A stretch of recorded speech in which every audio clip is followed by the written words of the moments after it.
Haleluya, Shalom jemaat yang terkasih dalam Tuhan. Selamat hari Minggu, selamat kembali kita bertemu sekalipun masih dalam ibadah online. Tapi kita yakin dan percaya tidak mengurangi kuasa Tuhan, kasih Tuhan, sukacita Tuhan di dalam kehidupan saya dan saudara. Mari siapkan hati dan pikiran kita untuk menyembah Dia, untuk menyenangkan hatinya. Saya jemput semuanya bangkit berdiri. Saat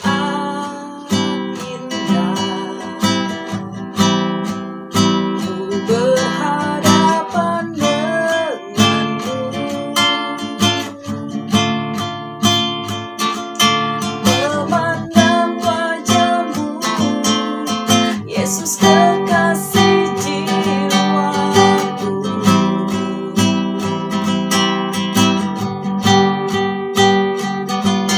Bawa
Saya masih jemput semuanya untuk tetap bangkit berdiri.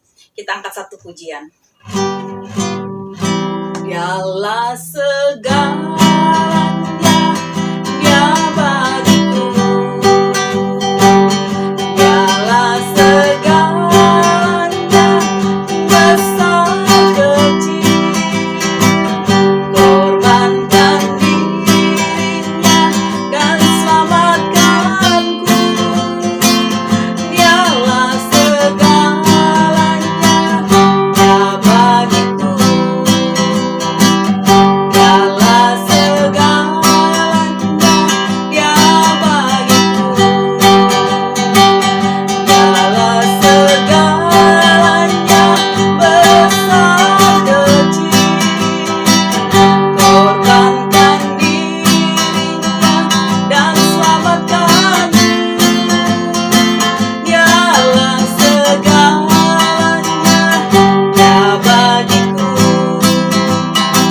Seperti air madu dari batu karang, dicicip air madu yang manis. Oh, lihatlah, Tuhan Yesus baik. Dicicip air madu yang manis. Dialah segalanya, Dia bagiku. Dialah segalanya, besar kecil. Korbankan dirinya dan selamatkanku. Dialah segalanya, Dia bagiku.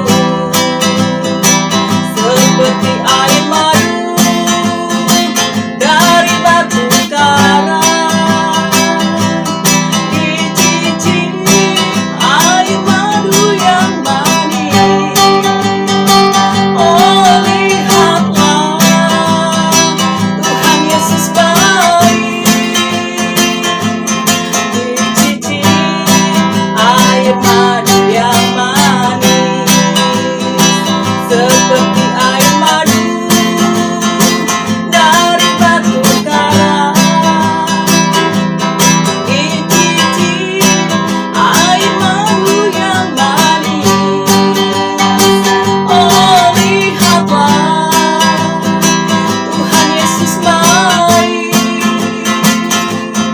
Dicicip air madu yang manis. Dicicip air madu yang manis.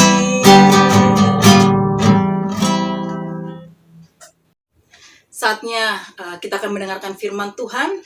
Kembali siapkan hati kita untuk boleh menerima berkat kebenaran firman Allah. Mari kita satu dalam doa. Bapa dalam surga, Bapa yang kami panggil di dalam nama Tuhan Yesus Kristus, kembali Tuhan kami bersyukur untuk kasih setiamu dalam kehidupan kami. Hingga sampai saat ini Tuhan kami boleh tetap terus memuji, mempermuliakan nama Tuhan. Kini tiba saatnya Tuhan kami rindu diberkati lewat kebenaran firman Tuhan. Berfirmanlah Engkau ya Bapa melalui hamba-Mu yang Tuhan sudah percayakan melayani saat hari ini. Kiranya hikmat urapan Allah ada atasnya, sehingga tersingkaplah kebenar firman-Mu yang kembali lagi menguatkan kami dan memberkati kami. Terpujilah kan nama-Mu Tuhan, kami sambut firman Tuhan di dalam nama Tuhan Yesus Kristus. Haleluya, amin. Jemaat dipersilahkan duduk. Shalom, haleluya, jemaat House of Blessing yang terkasih. Jumpa lagi kita untuk menikmati firman Tuhan dan perjamuan Tuhan yang kudus. Dan saya rindu kita untuk membaca Alkitab yang terdapat di dalam surat 2 Korintus pasal yang kelima, ayat yang ke-16. 2 Korintus pasal 5 ayat yang ke-16. Sudah dapat ya? Oke, kita baca bersama firman Tuhan. Sebab itu kami tidak lagi menilai seorang juga pun menurut ukuran manusia. Dan jika kami pernah menilai Kristus menurut ukuran manusia, sekarang kami tidak lagi menilainya demikian. Bapak Ibu Saudara yang terkasih dalam Tuhan, Alkitab mengatakan, atau Rasul Paulus mengatakan bahwa dia pernah menilai secara keliru. Siapa yang dia nilai keliru? Kristus. Ketika Kristus salah dia nilai, maka penilaian juga kepada orang lain itu salah juga. Nah, pada waktu Paulus belum bertobat, pada waktu Paulus belum menjadi seorang rasul Kristus, maka ia menilai Yesus itu sama seperti seorang nabi biasa sajalah, seorang guru, manusia biasa. Dia bukan Tuhan. Sampai Paulus diceritakan dalam Kisah Rasul pasal yang ke-9 itu, di sanalah dimulai pengenalannya akan Kristus. Itu secara singkat. Nah, apa yang terjadi pada Paulus pada waktu itu juga sesungguhnya banyak terjadi dalam penilaian orang-orang Kristen kepada Kristus. Nah, untuk itu hari ini saya mau sampaikan tentang penilaian yang benar. Menilai Kristus tidak selalu kita dapat berkata bahwa Tuhan Yesus telah menjadi juru selamatku, maka semua persoalanku itu pasti akan selesai secepatnya. Saya mengenal Kristus, Allah yang akan memberikan saya kelimpahan. Saya mengenal Kristus adalah Tuhan yang selalu membuat mujizat bagi saya. Apakah seperti itu penilaian kita selama ini?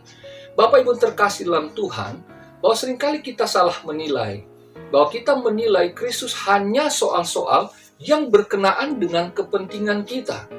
Itu sebabnya seringkali banyak orang Kristen yang kemudian menjadi kecewa karena apa yang dia harapkan, apa yang dia lihat dari Yesus, itu ternyata berbanding terbalik dengan kenyataan yang dia hadapi.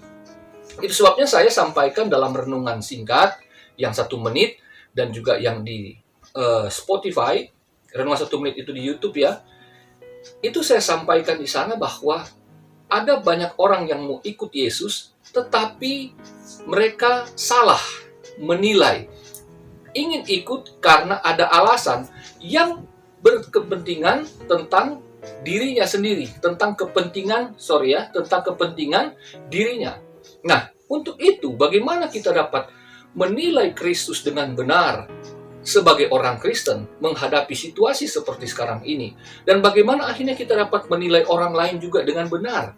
Kalau kita sudah salah melihat, sudah salah menilai tentang Kristus, maka kita juga gampang salah menilai tentang keberadaan atau orang lain di pandangan kita. Nah, itu sebabnya juga kita dapat merasakan bagaimana ketika Adam, kita dapat, maksudnya saya mengajak saudara untuk merasakan bagaimana pada peristiwa Adam jatuh ke dalam dosa, ia menilai Allah secara salah, keliru. Dia pikir ketika Allah datang ke Taman Eden pada waktu hari sejuk, Allah akan datang dengan pedang untuk membunuh dia. Ternyata tidak. Dia salah menilai. Ketika Allah bertanya, "Di mana engkau?" Dia mengelak. Kemudian, "Kenapa kamu telanjang?" kata Tuhan. Dia kemudian menunjuk kepada Hawa. Dia salah menilai bahwa penolong yang Tuhan berikan kepada dia, kepada Adam, adalah justru perongrong bagi dia. Gara-gara dia. Jadi penilaian yang salah kepada Allah, maka menilai sesamanya juga secara keliru. Nah, untuk itu kita harus memahami bahwa dalam keseharian kita dapat melihat Kristus itu secara benar, secara tepat dan juga kita dapat aplikasikan tentang apa yang kita pahami itu dalam keseharian kita juga. Karena Kristus pernah datang sebagai manusia, menunjukkan bagaimana menyatakan perbuatan-perbuatan ajaib yang ilahi, tetapi juga menyatakan perbuatan-perbuatan yang sangat-sangat manusiawi. Nah, kita harus ingat bahwa pekerjaan daripada Paulus adalah pelayanan. Jadi Paulus tidak mengatakan bahwa pekerjaan-pekerjaan yang dilakukan oleh jemaat atau olehnya adalah pekerjaan-pekerjaan yang terpisah dari konteks imannya sebagai orang Kristen. Dengan demikian, apa yang kita kerjakan pada saat-saat ini, di saat-saat yang sulit seperti ini, sesungguhnya itu bukanlah pekerjaan manusiawi yang biasa-biasa.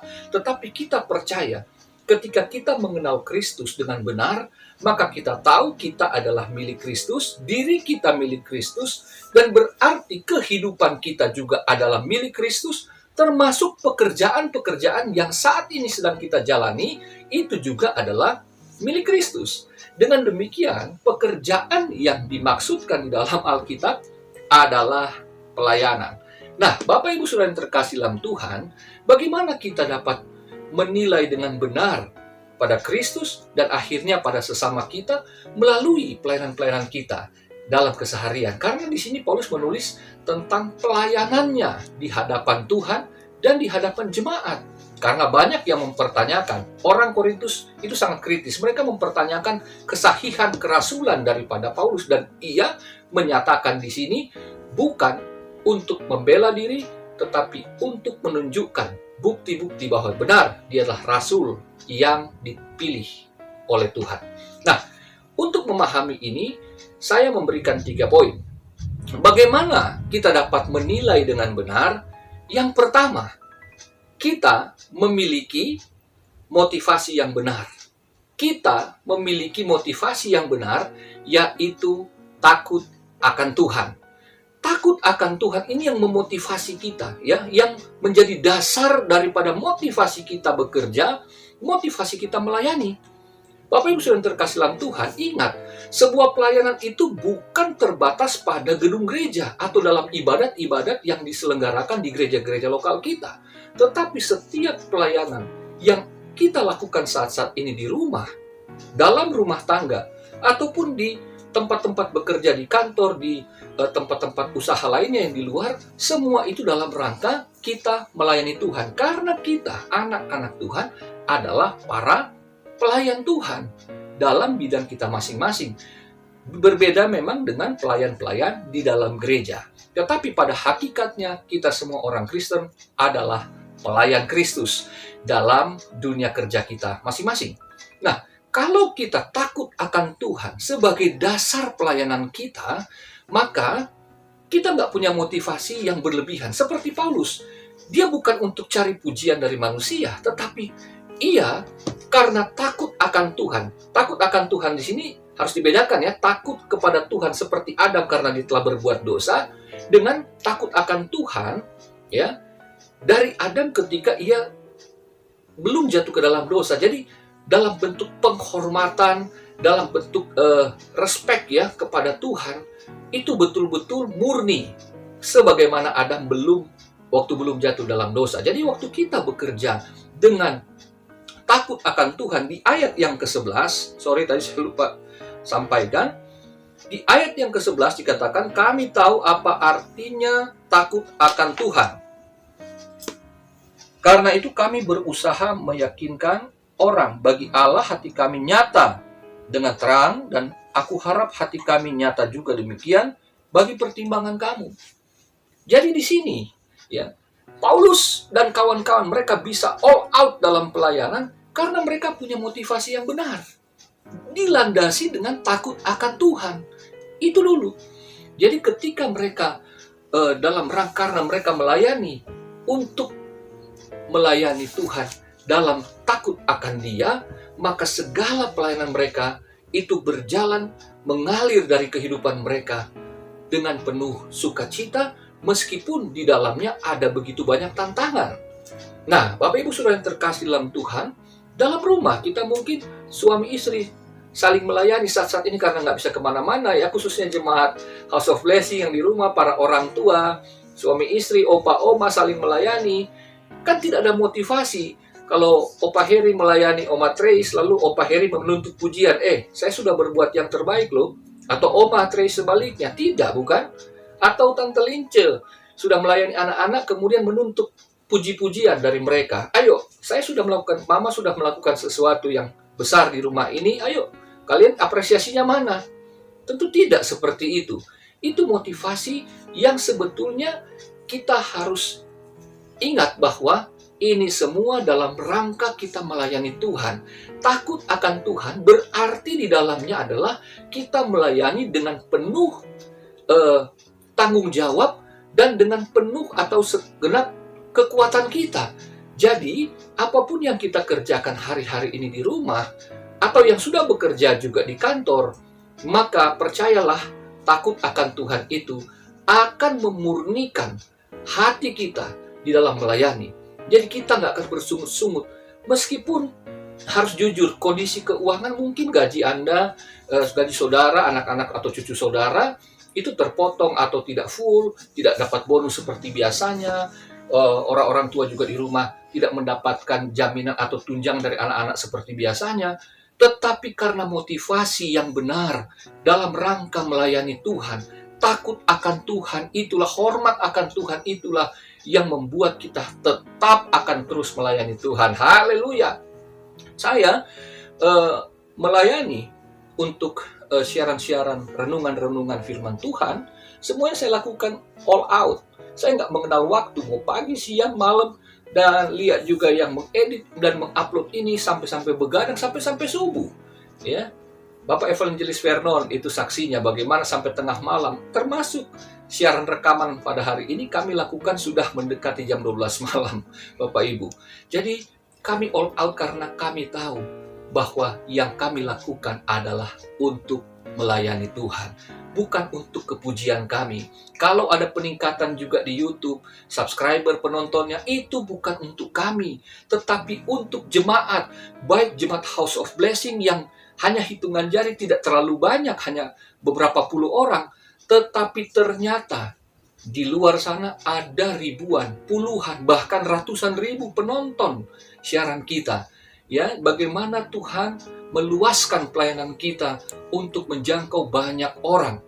Dan ini memerlukan satu kekuatan, ya, tekad bagi saya juga, bahwa saya nggak boleh kena lelah. Saya harus, dan saya belum ada seujung kukunya dengan Paulus, yang Paulus kerjakan untuk memuliakan Tuhan.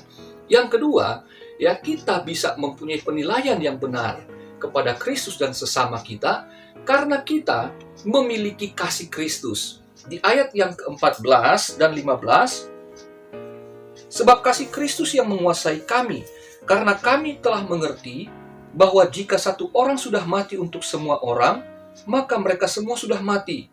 Dan Kristus telah mati untuk semua orang, supaya mereka yang hidup tidak lagi hidup untuk dirinya sendiri, tetapi untuk Dia yang telah mati dan telah dibangkitkan untuk mereka. Jadi Bapak Ibu Saudara terkasih dalam Tuhan, ketika kita punya sudut pandang yang benar, penilaian kita benar, karena kita memiliki kasih Kristus, maka kita tahu bahwa kasih Allah itu bukan sebatas ketika kita bangun pagi, kita bersyukur kita masih bernapas, kita masih punya makan minum, kita masih dapat bekerja. Bukan itu saja. Tetapi sesungguhnya kasih Kristus di sini adalah kasih yang tidak mengenal situasi dan kondisi. Apa buktinya? Dikatakan kasih Kristus itu adalah kematian dan kebangkitannya. Dengan demikian Bapak Ibu Saudara yang terkasih, bahwa kasih Kristus itu dinyatakan bukan hanya pada saat kita baik-baik saja, tetapi kita harus ingat, mengikut Kristus itu ada salib yang harus kita pikul, dan dengan demikian kita akan juga menghadapi banyak masa-masa yang sukar, banyak tantangan, banyak pencobaan, tetapi kita akan tetap melihat kasih setia Tuhan. Jadi sudut pandang kita itu berbeda, ya, dengan pengajaran-pengajaran teologi yang kemakmuran, semuanya serba dimudahkan. Tetapi kita tahu bahwa meskipun kita banyak mengalami kesusahan, ketika kita bekerja dengan jujur, kita bekerja dengan baik, kita melayani apa adanya menurut firman Tuhan, tetapi tantangannya banyak, bahkan tidak sedikit yang gagal di dalam kerja-kerjanya, kelihatannya gagal, ya, secara manusia. Tetapi sekali lagi kita bukan menilai menurut ukuran manusia, tetapi menurut ukuran Allah. Bahwa Bapak Ibu, apa yang kita kerjakan yang menurut manusia itu gagal, sesungguhnya selama kita percaya bahwa kita ada di dalam Tuhan, yang kita lakukan benar di hadapan Tuhan, maka tidak pernah ada yang gagal sesungguhnya. Kegagalan hanya disebut kegagalan ketika kita berhenti untuk melakukan tugas panggilan kita dan melayani Tuhan.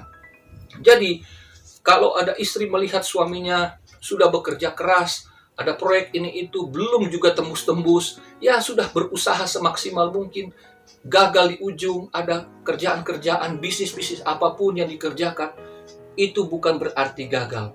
Teruslah berusaha, dan di balik semua ini, kesusahan ini, kita dapat melihat tetap pemeliharaan Allah meskipun tidak berlebihan, selalu datang tepat pada waktunya. Amin, haleluya. Bagi saudara-saudara juga yang sekolah, yang kuliah, ya, Anda tidak gagal ketika tidak menamatkan kuliah sekalipun. Anda tidak gagal. Anda telah melakukan tugas ini. Saya gagal menurut manusia ketika saya tidak tamat menjadi seorang sarjana ekonomi. Dan memerlukan waktu 12 tahun kemudian, baru saya mencapai S1 setelah saya menjadi gembala jemaat. Saya mendapatkan gelar sarjana teologi. Jadi, apa yang menurut manusia gagal, ketika saya melihat Kristus dengan benar, ketika saya tahu bahwa saya telah melakukan dan saya berusaha, maka saya pasti punya hal-hal yang baru lagi. Nabi Nuh, Nabi Yeremia, mereka berkhotbah siang dan malam. Nabi Nuh 120 tahun, Yeremia berkhotbah 23 tahun. Nihil hasil menurut pandangan manusia, tidak ada yang bertobat. Tetapi mereka tidak gagal. Mereka telah melakukan apa yang Tuhan tugaskan. Jadi ketika engkau sekolah dan kuliah saat ini masih mentok karena masalah biaya atau apapun juga, jangan khawatir. Tuhan adalah jalan itu. Dia akan memberikan senantiasa sesuatu yang baru lagi. Kelihatannya saya gagal untuk melayani sesuatu yang besar. Ternyata melalui siaran-siaran online seperti ini, ada begitu banyak orang, ada ribuan orang, bahkan ratusan ribu orang yang sekarang mendengarkan firman Tuhan yang dititipkan melalui mulut saya. Haleluya. Saya melayani bertahun-tahun, jemaat rasanya lama sekali. Menurut pandangan orang ini gagal. Saya bertahun-tahun, belasan tahun melayani, jemaatnya nggak ribuan. Tetapi sekarang Tuhan membuka mata saya. Penilaian saya berbeda ketika saya melihat bagaimana karya Tuhan menjamah ribuan orang dengan firman-Nya. Haleluya. Yang ketiga, kita mempunyai sudut pandang yang benar karena kita diciptakan baru oleh Tuhan. Ayat yang ke-17. Jadi siapa yang ada di dalam Kristus, ia adalah ciptaan baru. Yang lama sudah berlalu, sesungguhnya yang baru sudah datang. Haleluya. Bapak Ibu Saudara yang terkasih dalam Tuhan, ciptaan baru bukan hanya diubahkan faktor luar. Tidak. Ya, bukan hanya, tetapi memang bukan faktor luar. Tetapi yang diciptakan baru adalah yang di dalam. Karena kata kainos itu adalah ciptaan baru, ya, sesuatu yang baru. Kainos itu yang baru berdasarkan kualitas. Jadi perilakunya, tabiatnya, karakter manusianya, itulah yang diubahkan. Jadi bukan faktor lahiriah. Saya ya seperti ini sejak orang tua saya melahirkan saya, ya nggak berubah. Fisik saya seperti ini. Ya paling ukurannya lah agak berbeda dari waktu saya kecil kan sampai saya besar. Sampai saya dewasa, itu ada bentuk-bentuk lahiriah yang berubah. Tetapi bukan itu yang dimaksud, tetapi perubahan secara manusia rohani. Dan itu akhirnya dapat kita tinjau melalui buah roh ketika kita terus bertumbuh dalam pimpinan Roh Kudus-Nya. Jadi kita ciptaan yang baru.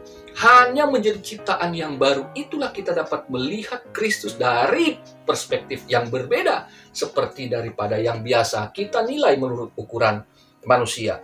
Dan bagaimana hal ini bisa terjadi? Bagaimana mungkin ketiga hal itu terjadi, khususnya ciptaan yang baru?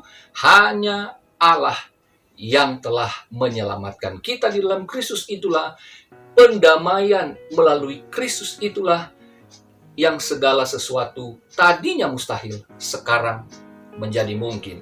Itu di ayat yang ke-18 dan 19 sebagai penutup. Dan semuanya ini dari Allah yang dengan perantaraan Kristus telah mendamaikan kita dengan dirinya dan yang telah mempercayakan pelayanan pendamaian itu kepada kami. Sebab Allah mendamaikan dunia dengan dirinya oleh Kristus dengan tidak memperhitungkan pelanggaran mereka. Ia telah mempercayakan berita pendamaian itu kepada kami. Karena kita telah berdamai dengan Allah, Paulus terlebih dahulu menjadi contohnya.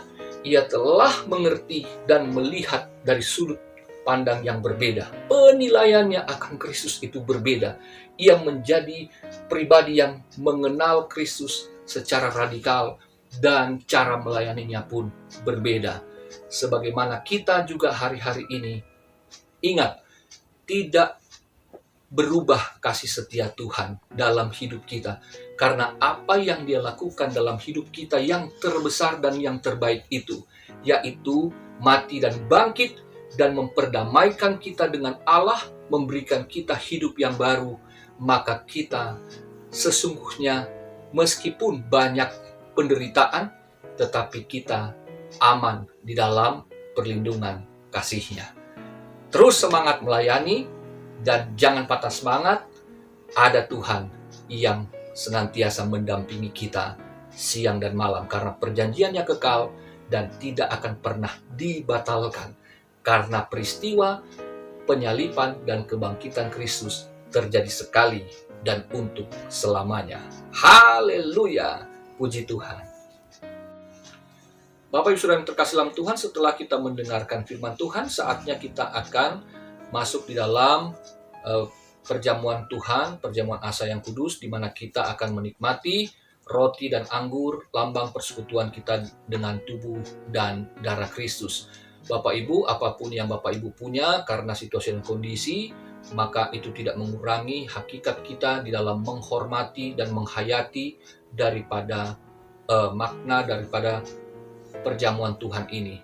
Bagaimana kita mengingat dan bersyukur atas karya Tuhan bagi kita semua. Mari kita satukan hati, kita berdoa. Bapa dalam sorga, setelah kami dengarkan firman Tuhan, saatnya kami akan menerima roti dan anggur. Kami akan menikmati perjamuan Tuhan yang kudus. Ampuni segala dosa kesalahan kami, seperti kami juga telah mengampuni orang yang bersalah kepada kami. Sengaja tidak sengaja, sebelum kami datang beribadah, ya Bapa, kami mohonkan rahmat-Mu, layakkan kami untuk menerima roti dan anggur ini, karena roti dan anggur adalah lambang daripada tubuh dan darah Kristus.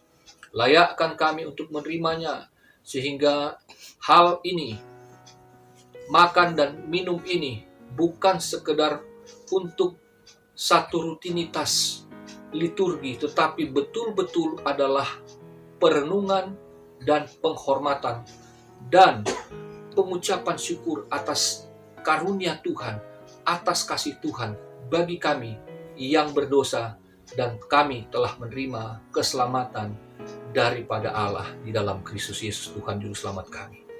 Ini doa sembahyang kami Bapa.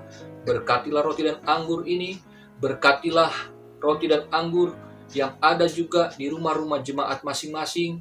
Dan jika tidak ada roti dan anggur, apapun yang mereka akan konsumsi bersama-sama dengan kami, kiranya Tuhan Engkau memberkatinya sebagaimana kami yang punya roti dan anggur. Terima kasih Bapa, kami siap untuk menerima perjamuan Asa yang kudus ini di dalam nama Tuhan Yesus Kristus. Haleluya. Amin. Bapak Ibu Saudara yang terkasih dalam Tuhan, marilah angkat roti di tangan kanan kita, atau yang tidak bisa memegang dengan tangan kanan, bisa tangan kiri. Angkatlah rotimu dan dengarkanlah firman Tuhan. Sebab apa yang telah kuteruskan kepadamu telah aku terima dari Tuhan, yaitu bahwa Tuhan Yesus pada malam waktu ia diserahkan mengambil roti, dan sesudah itu ia mengucap syukur atasnya. Ia memecah-mecahkan berkata, inilah tubuhku yang diserahkan bagi kamu, perbuatlah ini menjadi peringatan akan aku.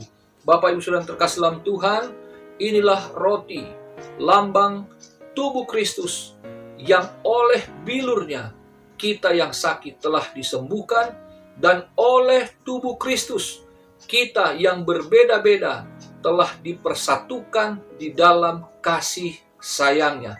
Terimalah roti ini dan makanlah dengan iman lambang persekutuan kita dengan tubuh Kristus.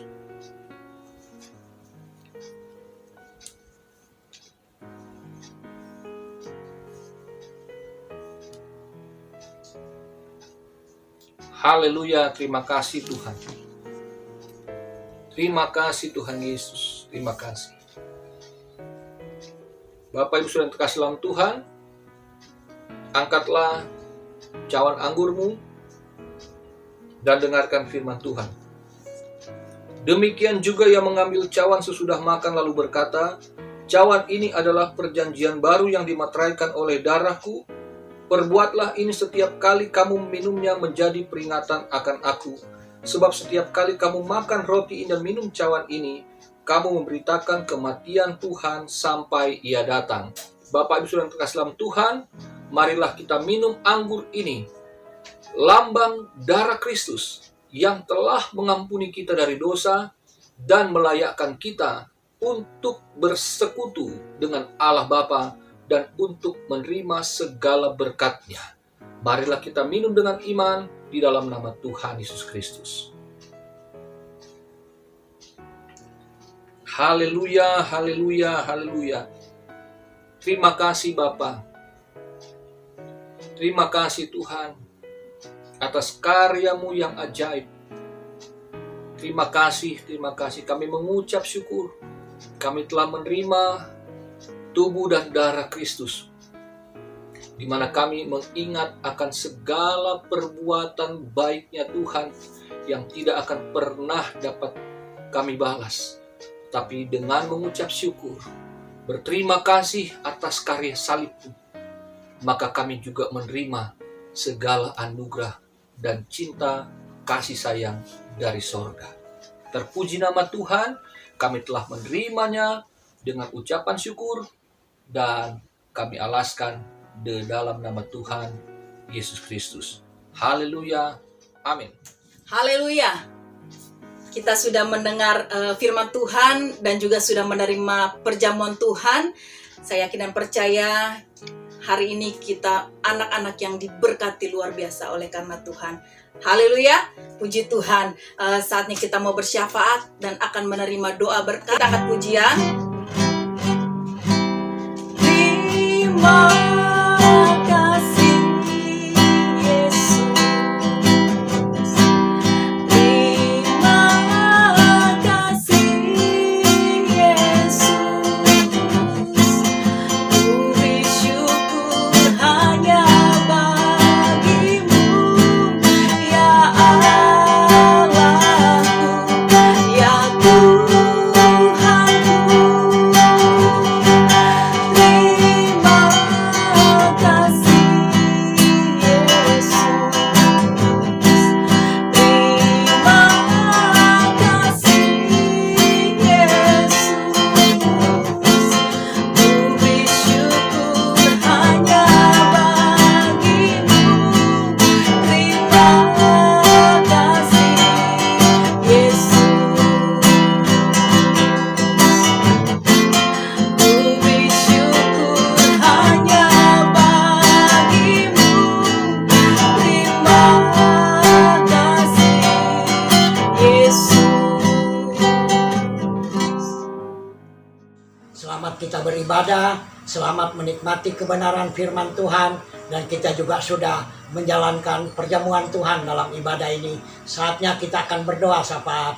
Mari Bapak Ibu Saudara yang dikasih Tuhan, satukanlah hati kita untuk berdoa syafaat.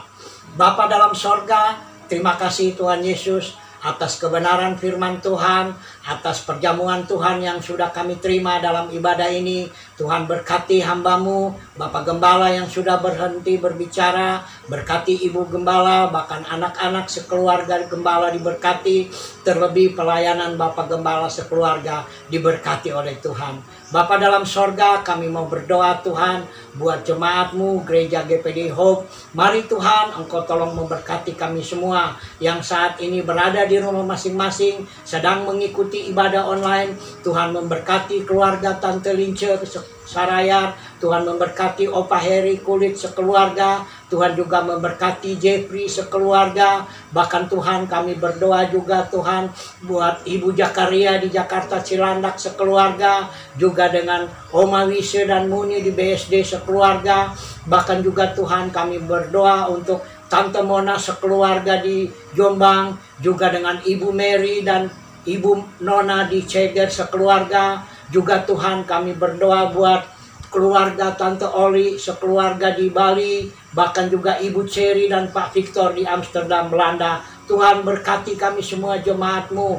Bahkan juga Tuhan kami teringat kepada keluarga Pak Max Ratu di Puri Bintaro, dan juga keluarga Danilang di Sektor 2 Bintaro. Mari Tuhan pelihara, lindungi, sertai jemaat-Mu. Terlebih juga Tuhan kami mau berdoa buat para pelayan hamba-hamba Tuhan yang ada terlibat dalam setiap pelayanan GPDI Hope. Tuhan berkati. Bapak, kami mau berdoa Tuhan buat kekasih saudara kami yang dalam keadaan sakit, baik itu Pak John Nainggolan, juga Pak Boy Sarayar, bahkan Tuhan dengan Pak Odi, kakaknya Ibu Widya, bahkan juga Tuhan kami berdoa buat Pak Max Ratu, juga Ibu Tante Mona, bahkan Tuhan kami berdoa buat adik Sarayar, Imelda dan Joel. Tuhan, mari Tuhan kepada kami semua, kekasih saudara kami ini yang dalam keadaan sakit, Tuhan lawati dan Tuhan jamah oleh bilur Tuhan Yesus, jadilah kesembuhan. Begitu juga Bapa dalam sorga, kami mau berdoa buat para pasangan suami istri yang merindukan pertolongan Tuhan sehingga memperoleh berkat keturunan. Mari Tuhan Engkau memberkati keluarga dari Bapak Brur Siwi dan juga Imelda, bahkan juga dengan Brur Jeremia dan Carol, juga dengan Marlon dan Ita, bahkan Aldi dan Iloka, juga dengan Tommy dan Jessica. Kami berdoa di dalam nama Tuhan Yesus, Tuhan berkati. Begitu juga Tuhan kami mau berdoa dalam kehidupan jemaat-Mu yang sedang berusaha bekerja. Mari Tuhan campur tangan, buka jalan, dan berikanlah petunjuk supaya dengan perkenanan Tuhan kami semua jemaat-Mu boleh berhasil. Baik itu Pak Rino Kulit dalam usahanya, juga Pak John Nainggolan, Ibu Joyce dan Lia, bahkan juga dengan Brur Gary dan Sesria, bahkan juga Tuhan dengan hamba-Mu dalam usaha pekerjaan, juga dengan Brur Jeffrey. Tuhan berkati sehingga usaha-usaha kami boleh diberkati oleh Tuhan. Begitu juga Bapa dalam sorga, Tuhan Yesus, kami mau berdoa Tuhan buat bangsa dan negara kami. Mari Tuhan luputkanlah bangsa kami, bebaskanlah bangsa kami dari wabah penyakit yang melanda bangsa ini, sehingga sungguh bangsa kami diberkati dan dilalukan dari segala wabah yang melanda bangsa kami. Tuhan berkati pemerintahan kami dan para tim medis, para dokter yang ada, sehingga mereka dimampukan oleh Tuhan untuk mengatasi setiap masalah, terlebih masalah COVID-19 yang melanda bangsa kami. Dalam nama Tuhan Yesus, Tuhan berkati pemerintahan kami. Terima kasih Tuhan. Kami juga mau berdoa Bapa buat para pelayan-pelayan hamba-Mu yang terlibat dalam pekerjaan Tuhan di gereja GPDI Hope. Tuhan berkati kami semua. Tuntun kami dengan Roh Kudus, sehingga apa yang kami lakukan semuanya untuk hormat kemuliaan bagi nama Tuhan. Terpujilah nama Tuhan. Kami sudah berdoa dan mengucap syukur. Terima kasih Tuhan Yesus. Haleluya. Amin. Jemaat yang terkasih, setelah kita menyelesaikan ibadah pada siang hari ini, saatnya kita akan menutup ibadah ini dengan doa berkat. Tetapi jangan lupa, kita masih akan berjumpa lagi minggu yang akan datang. Dan terus ikuti renungan firman Tuhan dari channel YouTube, di mana kita akan terus dibekali untuk menjadi kuat selama masa pandemi ini dan untuk seterusnya. Pengumuman selanjutnya untuk apa yang harus kita lakukan akan disampaikan melalui WhatsApp group. Oke, mari semuanya bangkit berdiri, arahkan hati kepada Tuhan. Kita tamatkan ibadah ini dengan doa berkat. Bapa dalam sorga, kami mengucap syukur ibadah siang hari ini.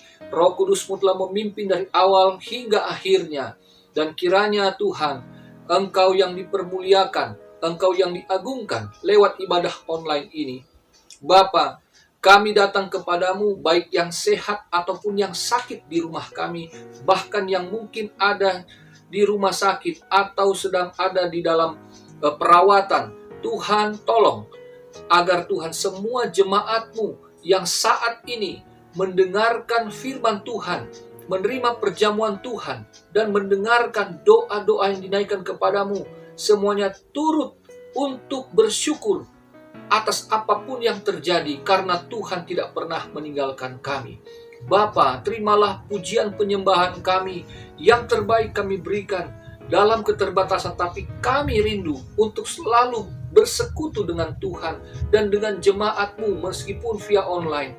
Apa yang kami persembahkan kiranya mempermuliakan nama Tuhan, dan kiranya Tuhan Engkau disenangkan, Engkau dipuji, diagungkan karenanya. Dan terimalah persembahan Tuhan yang diberikan oleh jemaat-Mu secara langsung melalui transfer.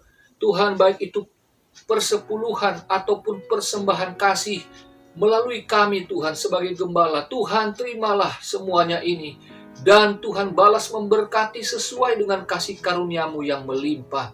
Dan mereka Tuhan yang saat ini belum bisa memberi karena juga dalam kesusahan, Tuhan tolong berkatilah mereka, campur tangan dalam setiap pergumulan mereka.